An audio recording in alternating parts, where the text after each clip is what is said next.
So hello everyone, it's been a long time coming, long time no see. It's Stephen Jackson aka DJ215 here for BBG Wrestling. It's been so long, it's another ScandiGraps, a very exciting ScandiGraps interview. It's an interview with the CCW World Champion Nitro Green. Nitro, how are you doing? I'm doing well. Thanks for having me, Stephen.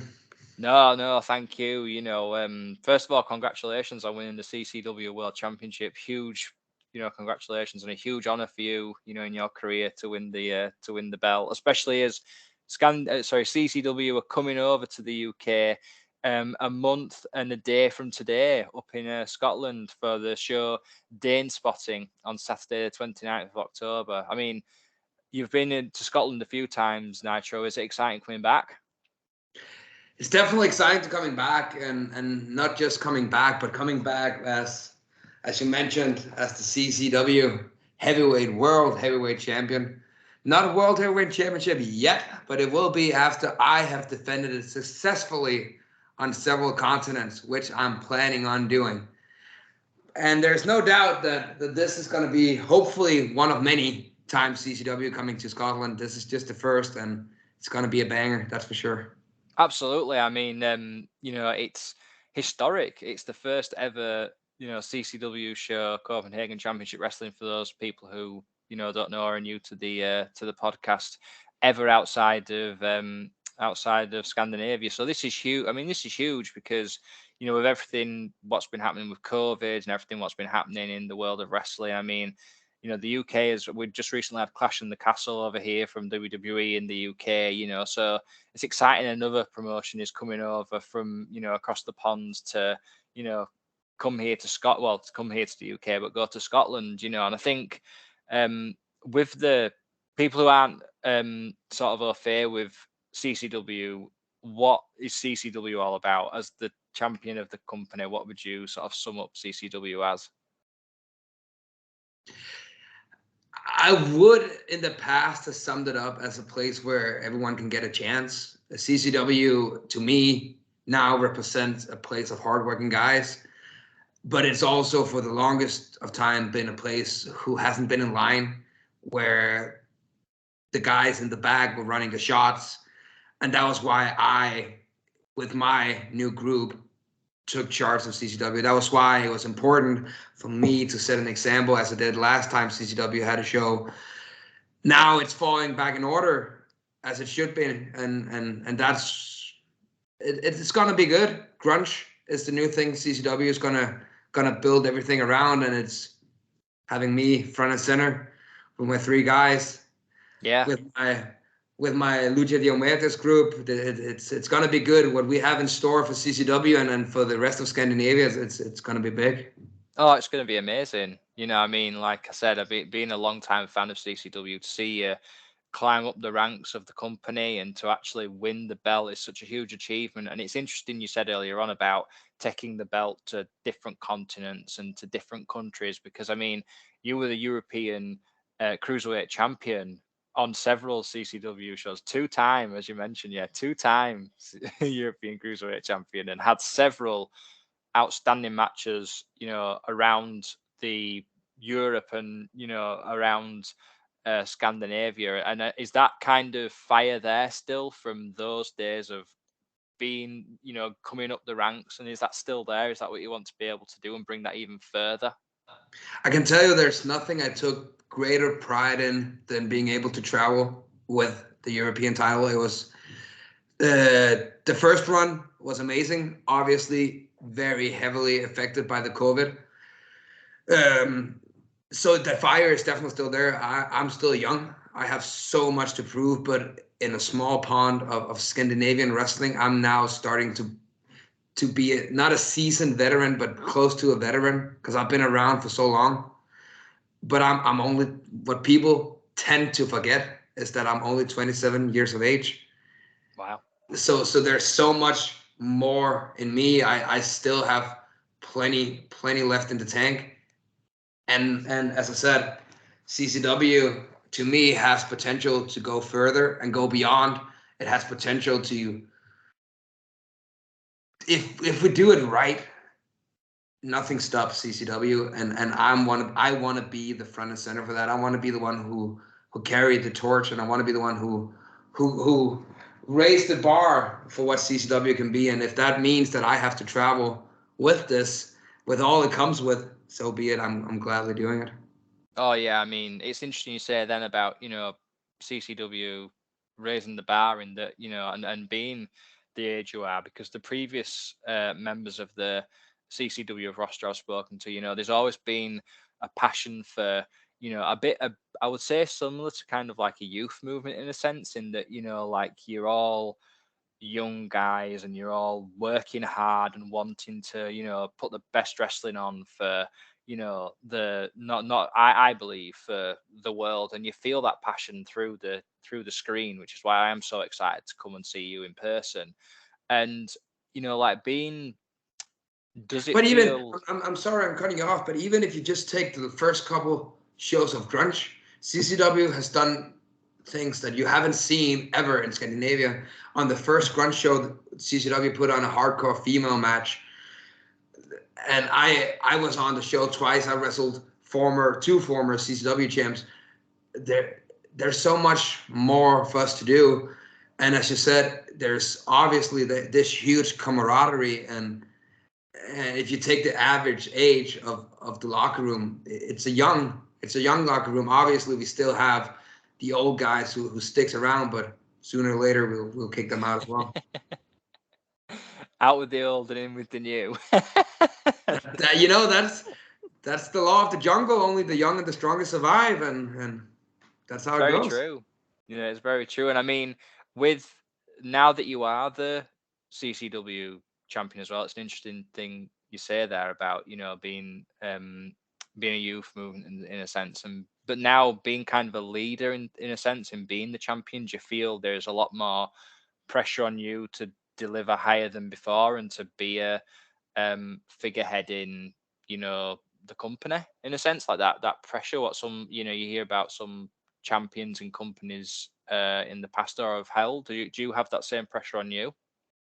I thrive under pressure. That's when I deliver, and that's also when I have found myself to innovate myself and come up with what needed. And that was also why I came up with, as I said earlier, the new group of CCW, the Lucha de Muertes. I have my Cancelia round. I have my muscles in Strangler, and then I have my Joker in the back of Devil Lock. So that's when I had to innovate myself. I had to find different ways of stepping up, not just Nitro Green's game, but CCW's game and everyone's game.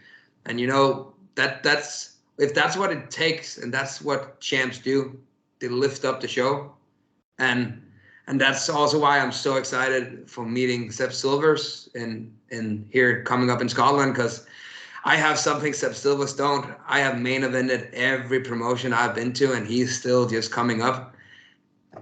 Let me see what he can bring, but the result's going to be the same it's been every other time that I've been main eventing on a show. It's hugely exciting as well, because I believe, is it the first time you've ever wrestled one another from doing research, or have you wrestled Seb in the past? That I've done quite intensive research, but I couldn't see if is it a first time ever match as well here in the UK as well. Seb Silvers and I have never faced each Yeah. other. No. Been on same shows, but we've Yeah. always kind of missed. Yeah, I mean that's exciting as well, because being a world champion, that's the whole thing, is that you get the new fresh challengers coming up, and you're able to show how successful you are as a champion, facing all different wrestlers from all different parts of the world, and a true world champion in the sense, that old school world champion, the young and the old, the rookies, the veterans. So it is incredibly exciting as well to have a first time match in the UK, as well as a first time CCW show in the UK. And I'm looking forward to the challenge. Like the fact that I obviously I've seen his move set and I've seen what he can do, and there's no denying that Seb Silvers, because he's also fairly new in the game, and I don't know what to expect, but I like the challenge. Yeah. If I don't know what to expect, Seb Silvers doesn't know what to expect either. Yeah, I mean, are we going to, do you think, see some new moves out of the hat, or are we going to see some innovative offense as you've done in the past as well in some of those great matches? If necessary, I'll pull out all the stops. What matters and what is most importantly is that I am leaving Scotland the forever reigning CCW champion. Because trust me when I tell you, this is not going anywhere. And No. Seb Silvers might try to pry it from my hands, but if he have to do so, he has to pry that out of my cold dead hands. That's for sure. Oh yeah, I can believe that. And I mean, it's interesting as well. You know, you talk about the, you know, him being young and his move sets and things. Because before this interview, I actually went back and watched a couple of you know, matches, refresh my memory after you know, just in time for the interview. And I watched the match you had against Endakara, which was just absolutely incredible. You know, like the moves you did and the crowd were into it, and it was just, you know, a phenomenal contest. And you know, from two incredible wrestlers. I mean, you know, what was it? I mean, what was it like, that match itself? In that, you know, did it just feel like is that what you thrive for? That atmosphere of it just being in the moment, like it was that match, and it just being innovative and exciting. Is that what you thrive for and what you're looking for against I Seb think Silvers? yeah, I think with a guy like Endakara, it was two hungry young guys who just wanted to prove that obviously I had the title going in, the European title going in. So Ender had something to prove, and I have something to defend. But I like the challenge, and I like the opportunities to be creative. And Yeah, when unfortunately now in Scandinavia, I wrestle normally guys who are way larger than myself, which limits my move sets, and but also at the same pace it forces me to be creative. So that way when I wrestle on guys similar or maybe even smaller to my size, that creativity that I have and I'm forced to use just triples. It makes it yeah, so much easier for me to get my creative juices going. And then, you know, the rest is also just like the very much varies on where I am and how I'm feeling. Because it's not to sound like, you know, I have the voices in my head, but you know, wherever I go, I've always have people on my shoulder who'll be like, this is what you got to do. This is what you got. And sometimes, you know, they go twisted and tormented. And if that's where we got to go, you know, being champ and as you said, being the front runner, sometimes you got to do things that no one is willing to do. And that's what gets you further. yeah. I mean, it's been, you know, the case for, you know, several wrestlers and several um, figureheads and champions of companies that they've had to do whatever they've had to do to keep the belt, or they've had to do what they have to do to stay on top, you know. So it's, you know, the All the thing. main guys, if you take it to the very highest level, Triple H, Ric Flair, as the list goes on and on and on and on and on. If you look at their track record, how many times have you seen Ric Flair win when he was world champion, when he was the territory man who traveled and defended his world title? How many times did he win clean? Probably It was slim count on to one none. hand, It was slim to none. I'm slim to about to none. say, yeah, But he didn't have to, because he no, went out there and he you know, he had cardio for wrestling 60 minutes. He stellar matches every time because he understood what he needed to do. And that's, I'm not there yet, but that's what I want to get to, that I don't have to pull out all my movesets at every match, because that's not what it's about. It's no. about leaving with the victory. So I'll pull out what I need to do, and it's the same coming up here for Seb Silvers. I'll pull out just what I need, and if I need just that little bit extra, it's there. Absolutely, and I mean, it's amazing to hear you mention those names, like, you know, Triple H, Ric Flair. I always think of guys like Harley Race, Bret Hart. Harley Race is a good one too. I like, Yeah, not too long ago, when I went, I was fortunate enough to go to the States here this summer and wrestle. yeah, And I was on a show with the Beer City Bruiser. He was on yes, contract with Ring of Honor, Ring of and Honor, got yes, when they got bought out. And he was trained by Harley Race, and just the pure knowledge that he had and he gave on to the young guys in Wisconsin when he tried to teach other people. Yeah, there's no, if you could have had a seminar with Harley Race, the amount of knowledge you would have had. wow. I mean, watching him was an education, let alone, being taught by him. I mean, he's one of those guys who, talk about figureheads of a company. And I mean, obviously the NWA during that period. It's interesting as well. That's quite far, that's quite far back. So in terms of your earliest memories of wrestling, or, most sort of nostalgic memories of wrestling, where did it start? Like, was it kind of going back and seeing guys like Harley Race, or was it sort of more recent with guys like Triple H, or middle years like, say, like Ric Flair? And where did it start? The first taste of wrestling I have, and it still stands out to me like it was yesterday. It was Rey Mysterio in this completely red outfit, and he wrestled the old John Cena, a Doctor of Thugonomics, on SmackDown. And I just remember it was a friend of mine who showed it to me, and after that one match, I think clearly with the mask, I was heavily hooked on Rey Mysterio and the acrobatics of his movement and how he performed. And then as I progressed, I've seen further back. My favorite match to this day is still Rey Mysterio, Eddie Guerrero, Halloween Havoc. Yeah. Yeah. So I go back as well, but as I get older, my appreciation for wrestling, unlike the moves, gets bigger and bigger. So obviously, what am I looking for when I see a wrestling match is different, but that was when it started. That was Rey Mysterio, John Cena on SmackDown. Yeah. Two amazing talents. I mean, it's incredible. Rey Mysterio just recently celebrated his 20th anniversary in WWE. And still going strong. Yeah, with his son Dominic, who, as we saw at Clash of the Castle, turned on him, which was, shocking. I don't know if you go back and you watch the turn Eddie Guerrero did on Rey. See the similarities on how it, like, story-wise, how it was the exact same way Eddie holds his hand on his shoulder and then delivered the lariat. It was the exact same way Dominic did it.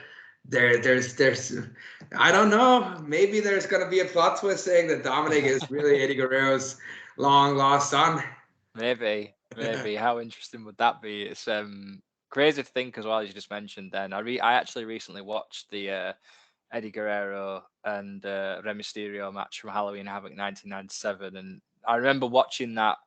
I think I saw it on VHS, or I saw it a long time ago when I was very young, and because I was avidly into WCW, and the cruiserweight division just blew me away. And even now, I can just watch those cruiserweight matches, and I'm just blown away with the things they can do. And that particular match as well, where you talk about kind of appreciation for wrestling as a whole. There are very few matches you can watch from start to finish, and you're just completely glued to the screen in terms of no matter how many times you watch it, it just, I don't know, draws you in. And to me, it's just the intensity of Eddie versus the mystery and the acrobatics of Rey. Yeah, that dynamic is amazing. And Eddie Guerrero, to me, still stand out as one of the best workers ever. Absolutely. I mean, like, you don't, a lot of, I mean, wrestlers even today say that you don't realize just how influential and how great Eddie Guerrero was until you actually worked with him as well. So, like, actually having those few interactions with him, like certain wrestlers do. But whenever you go back and watch him, he was so complete in what he did. He was able to, and he was another guy similar to yourself who over time he gradually evolved and became the world champion. And that, incredible moment of him winning the belt, and with his mum and his brother Mando there. I mean, it's a huge moment in wrestling history, and I mean, that kind of, I mean, like, in terms of moments like that as well, like winning the CCW World Championship. What did it? I mean, you hear about these times when wrestlers do win belts. Like, what did it feel surreal? Did it kind of not sink in at first, or what did it actually feel like when you actually were given, as you've got hold of it now and hold it with such pride? Like, what was it like? Did it just feel like, what was it? It was a necessary thing. It was what needed to be done, and that was why I did it. So I never had the urge and the desire to be CCW champ, because I was long. I had my focus on the European title, which I lost to Looking Sharp, and then I needed to once again reinvigorate myself, and I need to figure out what could I do and where could I do an impact? Because I filed all my complaints to whoever, and I couldn't get my rightful rematch with Looking Sharp, even though I definitely still have it coming. And trust me, Lou, I know you're going to be in Scotland, your home turf. You never know, but that was when I did it, and once again, it was history, groundbreaking, because I didn't win it at a CCW show. I won the CCW title at a DPW show. Yeah. Which is it's a completely different brand, and it's a completely different company in Denmark. And it was, once again, it was me putting out a statement saying, I have been waiting for so long. I've let you guys run your stuff, but as soon as I wanted, once again, I took it, I claimed it, and now it's mine. And now, once again, it's my job to prove to everyone who want to step up, if they feel they can step up, they're more than welcome. But once again, my first 2 title defenses was against 2 former CCW champs. Both were annihilated same night. That is, there aren't many wrestlers who can claim that that in their repertoire. I can't think of any off the top of my head anyway who've been able to do that with former world champion, former heavyweight champion, sorry, in companies. And it's interesting you mentioned there Luke King Sharp, another regular wrestler for CCW, and you've had a very interesting history, the pair of you. And I mean, as you said, he is going to be there at Danespotting. Are we going to see any kind of interaction between the two of you? Have you got something planned, or are you gonna I have nothing planned, and I'm leaving Scotland with the CCW Championship. That's all. That's what matters to me. I'm coming there to represent CCW.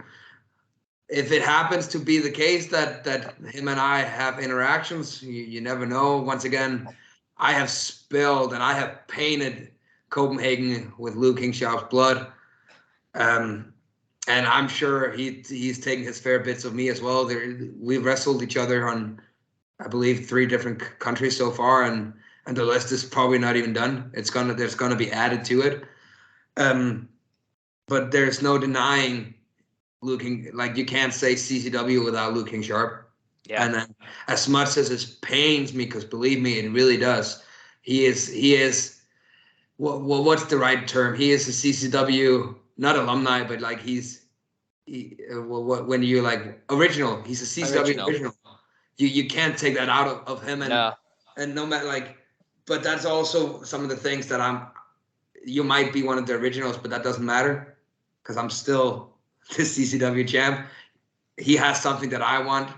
At some point, I'm gonna gun for it, but the timing is not yet. It's not right, but it's gonna be. Would you like to be a dual champion as well? Would that be, actually hold both belts at once, and the European Cruiserweight Champion and the CCW Heavyweight Champion, the double belt and the pressure of that? Do you think you'd be able to deal with it, or do you think it'd be too much, or what do you think? As I already said, I thrive under pressure, so the pressure is not going to be a thing. But it's all about timing, and it has to be, once again. It's not the right time, but when it's time, I also know when I have to go all in and cash my chips and do what I need to do, and we'll see. I have something coming up, but don't show all your cards. It's the mystique of the mask, and the mystique of the of Nitro Green. It's interesting as well, just on a note of mystique and masked wrestlers recently. For people who are listening, as we saw, the Great Muta recently appeared on AEW. Yeah, I saw. Yeah, another legend of the wrestling industry, and another man who is due to retire in Yokohama Arena next year. But what I was getting around to was that, were you always drawn to the sort of mystique of wrestling as well, like in terms of the mask, and in terms of Muta is one of those characters who is just so, I always see him as kind of like the Undertaker, in that he is such a mysterious character, but so intimidating, and yet so and he just draws you into his Mystique, were you always drawn to that as a fan as well? I think I've always been drawn to. I appreciate different kinds of the wrestling. Obviously, the mask part of the lucha libre, that's always been near and dear to my heart. But as I has gotten older and start to view it differently, now I when Randy, or unfortunately now out with injuries, but when I see some of his old stuff, I appreciate that. When I see something of like Triple H caliber, I appreciate that differently than I did when I was younger. Uh, but gimmick, like not gimmick, but when people has something that really separates them from just being a normal person, something that's larger than life character. Yeah. That's what draws me. Yeah. I mean, that's the other thing as well I think the other thing as well, like you were saying about appreciation and things, is that, for me anyway, Muta is one of those guys who is so versatile in that, he's able to wrestle a style which, although is very, he wrestles a heavyweight style, but he moves like a cat. He's very, And fast. how long has Muta been doing this? He will be coming up to, well, it was 1985, I believe, when he debuted in. So we're talking like nearly 40 years of wrestling, if not, it may be more just because of his retire, which is incredible. That's So longevity as well. Like he's been able to yeah, consistently be, and not just wrestling, like, but he's been on the highest of high level for the mm, majority of the time. So yeah.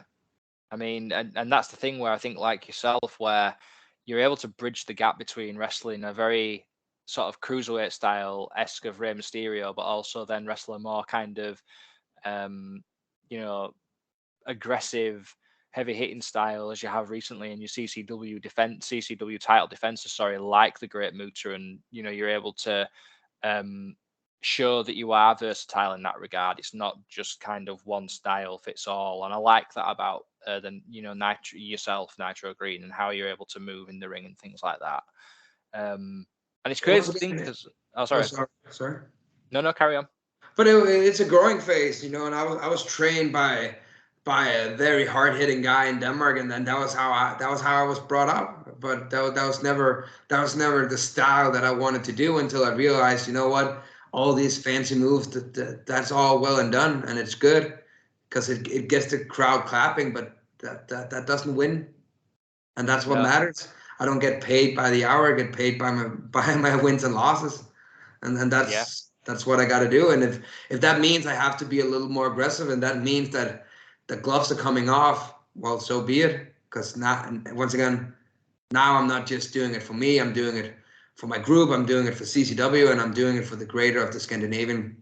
So absolutely. And just on that point as well, in terms of being trained by a hard hitting wrestler, and being sort of instilled in that mindset, have any and because CCW is a particularly hard hitting and aggressive company, and it is very as you were saying, hardcore orientated, and a lot yeah, more some sort of about ICW look like Danish version of it. Yeah. yeah, yeah. Have certain wrestlers been intimidated, because it's when they hear they may be facing Nitro Green? Have you felt that kind of, or you're in the ring with them, can you feel that kind of fear from them? And does that kind of add into the whole um, uh, excitement for you and the aura of being in the moment? Like, have you had anyone who's you felt the fear from? Because it must be daunting. Oh, I think the fear come. Do you watch MMA? Yes, yeah. When you have the stare down on the way in, Hmm.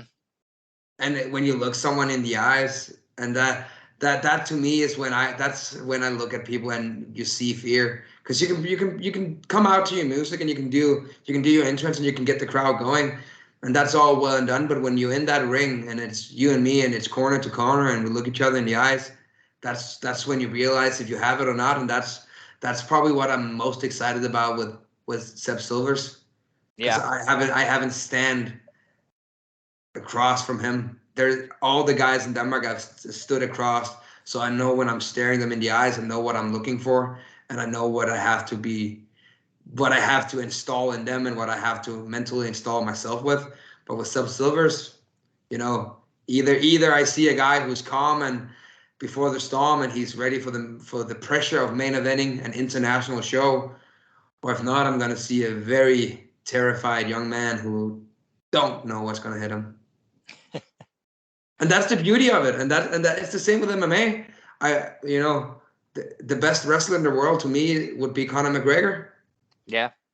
Not because of his skills, but like he could talk people into the ring or into the arena, and it was pure entertainment. But when he had to look you in the eyes, you also knew that here's a guy who's 145 pounds, but he hit you like a truck. Yeah. Yeah. Several trucks, I expect. Yeah, I've heard. but to answer the question that you so politely asked, I don't think there's an aura about me persona. People know what they're like. When you're wrestling me, you know what's coming, and if you're prepared for it, you have a chance to adapt it. But if you're not, you're getting run over. I can believe that after seeing several matches. And if you have one message to send to, there's two messages actually. If you have one message to send to Seb Silvers, you've kind of already said, but if you had something to say to Seb Silvers going into Danespotting, what would that be? First time coming to Scotland, first time main eventing an international show, as I said prior. You better step up and bring your A game, because there's a reason why I have main evented several shows. I've main evented countries that you're never going to wrestle in. So Seb Silvers, and I'm not even talking to Steven, I'm talking directly to Seb Silvers through the camera here. Don't come in your flashy pants with all the tassels in the world, because there's only one guy who brings tassels to the show. But be prepared, because once again, this is not just a title defense. This is making a statement for Scotland and CCW. And you're just in the way. Nothing personal, but it's just how it's going to be. Because I have said it before, and I'll say it again, the forever reigning CCW champion, it has to be the way, Seb. And it's not for me.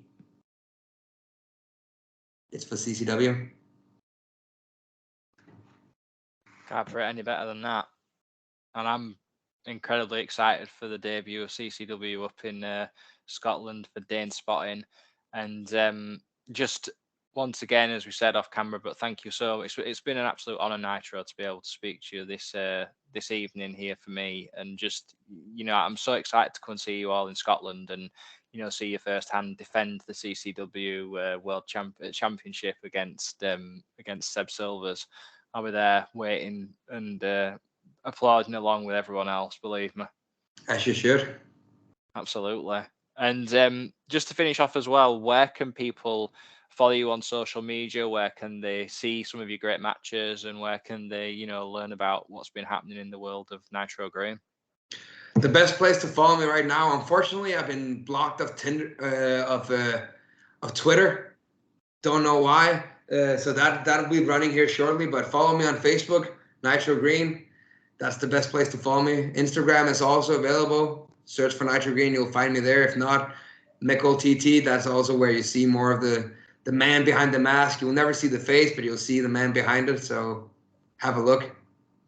Absolutely. So yeah, please go and follow Nitro Green, everybody, and please follow and support CCW as well. And at the end of the at the bottom of the interview, if you're looking at this on YouTube, it'll have the details of the show, and also if you're listening to this on BBG Wrestling on SoundCloud, we'll have all the details, how you can follow CCW and how you can get tickets for the shows. And just to finish off, you can find BBG Wrestling on Twitter at BBG Wrestling, and you can follow all of our goings on as well at bbgwrestling.com.